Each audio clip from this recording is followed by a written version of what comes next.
Assalamu alaikum chers frères et sœurs, bienvenue sur Mieux comprendre l'islam. Aujourd'hui, nous allons découvrir ensemble un sujet essentiel. Les 7 caractéristiques du vrai croyant selon le Coran. Ces qualités, si nous les intégrons dans nos vies, nous aideront à nous rapprocher d'Allah, à atteindre l'excellence spirituelle et à vivre en paix et en harmonie avec nous-mêmes et les autres. Prenez le temps de bien écouter chaque point, car il peut transformer non seulement votre quotidien, mais aussi votre relation avec votre Créateur. Restez avec nous jusqu'à la fin de cette vidéo pour découvrir ces trésors spirituels qui peuvent nous guider vers une vie meilleure et une foi plus solide. 1.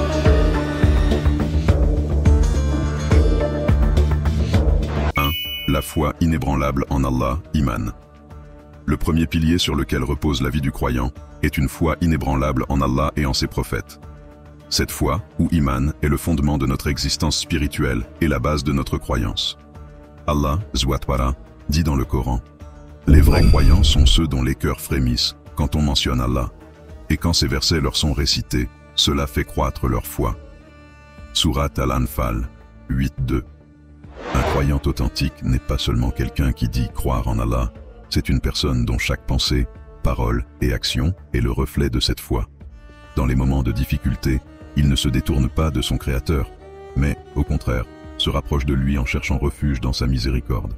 Cette foi profonde pousse le croyant à voir chaque événement de sa vie, qu'il soit bon ou mauvais, comme une épreuve ou une bénédiction d'Allah. Le véritable croyant comprend que la foi n'est pas statique. Elle croît et diminue selon nos actions et nos intentions. C'est pourquoi le croyant doit toujours œuvrer pour renforcer sa foi en priant, en jeûnant, en faisant des actes de charité et en cherchant constamment à plaire à Allah. 2. L'humilité dans la prière, Khushu. La prière n'est pas simplement un ensemble de mouvements mécaniques, c'est un dialogue spirituel avec Allah. Le deuxième trait du croyant est l'humilité et la concentration dans la prière, connue sous le nom de Khushu. Allah, Subhanahu, dit « Bienheureux sont certes les croyants, ceux qui sont humbles dans leur prière. » Surat Al-Mu'minun 23, 1, 2. Le vrai croyant trouve dans la prière un moment d'intimité unique avec son Créateur, où il se déconnecte du monde matériel et se concentre entièrement sur Allah. Il ne pense ni à ses problèmes, ni à ses projets futurs, mais se tient debout devant Allah, conscient de sa grandeur. Il se prosterne avec sincérité, demandant pardon pour ses fautes et remerciant Allah pour ses innombrables bienfaits. Lorsque la prière est accomplie avec humilité, elle devient une source de paix intérieure. Le croyant ressent alors une sérénité qui l'accompagne dans sa vie quotidienne, le protégeant des angoisses et des soucis du monde. La prière devient ainsi un véritable rempart contre les tentations et les maux qui pourraient affecter son cœur. 3. La maîtrise de soi, sabre. La patience, ou sabre, est l'une des qualités les plus précieuses qu'un croyant puisse posséder. C'est la capacité de rester ferme et patient face aux épreuves, aux injustices et aux difficultés de la vie. Allah, Subhanahu dit, « Ô vous qui avez cru, cherchez secours dans l'endurance et la prière, car Allah est avec ceux qui sont endurants. » Surat Al-Baqarah 2153. La maîtrise de soi permet aux croyants de ne pas succomber à la colère, au désespoir ou à l'impatience. Le prophète Muhammad, paix et bénédiction sur lui, a dit « Le fort n'est pas celui qui maîtrise les autres par la force, mais celui qui sait se maîtriser dans un moment de colère. » Hadith rapporté par Bukhari et Muslim. Face aux épreuves de la vie, le croyant sait que chaque difficulté est une occasion d'élever son statut spirituel, de purifier son âme et de se rapprocher d'Allah. Chaque perte, chaque maladie, chaque injustice est une épreuve envoyée par Allah pour tester notre foi et notre patience. En acceptant ces épreuves avec sabre, le croyant se fortifie et se prépare pour le paradis éternel. 4. La générosité envers les autres, Infaq. La générosité est une marque distinctive du croyant. Elle n'est pas seulement matérielle, mais aussi morale et spirituelle. Un croyant partage non seulement ses biens matériels, mais aussi son temps, ses conseils et son soutien moral. Allah, Subhanahu dit, « Ceux qui dépensent leurs biens, dans l'aisance et l'adversité, qui dominent leur rage et pardonnent à autrui, et Allah aime les bienfaisants. » Surat Al-Imran 3534. La générosité témoigne de la conscience du croyant que tous les biens appartiennent à Allah et qu'il n'en est que le dépositaire temporaire. Le prophète Muhammad, paix et bénédiction sur lui, a dit « La main qui donne est meilleure que celle qui reçoit. » Hadith rapporté par Bukhari et Muslim. Ainsi, le croyant est encouragé à donner de ce qu'il possède, même si cela est peu, car chaque don, s'il est fait avec sincérité, est multiplié par Allah. Il est important de comprendre que la générosité ne se limite pas à donner de l'argent. Le sourire, le pardon, l'écoute attentive sont aussi des formes de générosité. Le croyant partage ce qu'il a de meilleur en lui, car il sait que ce qu'il donne lui sera rendu multiplié au centuple dans l'au-delà. 5. La sincérité dans les actions, ikhlas. La sincérité, ou ikhlas, est l'essence même de la foi. Un croyant accomplit chaque acte, qu'il soit petit ou grand, uniquement pour plaire à Allah et non pour obtenir la reconnaissance des gens. Allah, Iswakara dit, « Ils ont été commandés uniquement d'adorer Allah, lui vouant un culte exclusif et sincère. » Sourate Al-Bayyina 98:5. Lorsque nous accomplissons des actes d'adoration avec sincérité, ces actes deviennent une source de bénédiction. Le prophète Mohammed, paix et bénédiction sur lui, a dit « Les actions ne valent que par les intentions, et à chacun selon son intention. » Hadith rapporté par Bukhari et Muslim.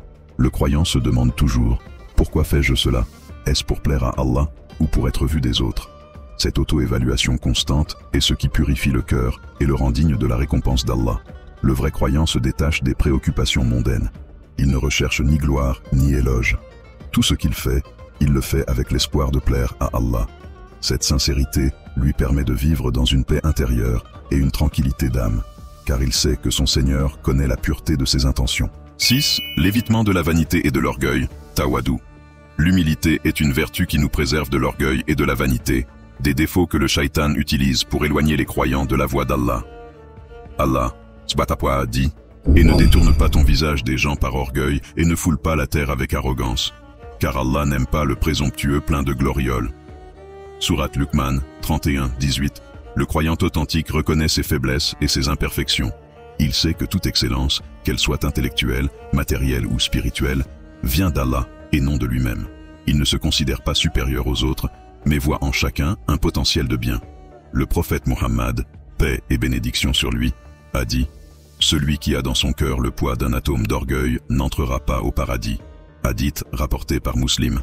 L'humilité pousse le croyant à écouter les autres, à apprendre d'eux et à se rappeler constamment que devant Allah, nous sommes tous égaux. En cultivant cette humilité, le croyant évite de tomber dans l'arrogance et se rapproche de la miséricorde d'Allah. 7. Le respect des promesses et engagements, Wafa al-Ahd. Le respect des engagements est une qualité fondamentale du croyant. Un croyant se doit d'honorer sa parole, car elle reflète son intégrité et sa fiabilité. Allah Zwatra dit « Et remplissez vos engagements, car on sera interrogé au sujet des engagements. » Sourate Al-Isra 17:34. Que ce soit dans les affaires personnelles, professionnelles ou spirituelles, le croyant tient toujours parole. Le prophète Muhammad, paix et bénédiction sur lui, a dit « Le signe de l'hypocrite est au nombre de 3. Lorsqu'il parle, il ment. Lorsqu'il promet, il ne tient pas.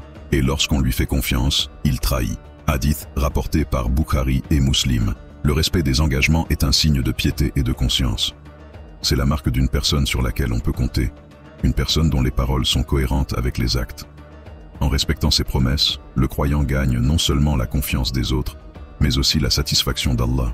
Voilà, chers frères et sœurs, les 7 caractéristiques du vrai croyant selon le Coran. Ces qualités sont comme des perles précieuses que nous devons essayer de cultiver dans notre vie quotidienne. Elles nous aideront non seulement à renforcer notre lien avec Allah, mais aussi à devenir de meilleurs êtres humains, capables de diffuser la paix, l'amour et la justice autour de nous. Si vous avez trouvé ce contenu utile et inspirant, n'hésitez pas à vous abonner à notre chaîne Mieux comprendre l'Islam, à partager cette vidéo avec vos proches et à laisser un commentaire pour nous dire ce que vous en avez pensé. Que la paix et les bénédictions d'Allah soient sur vous. Assalamu alaikum wa rahmatullah.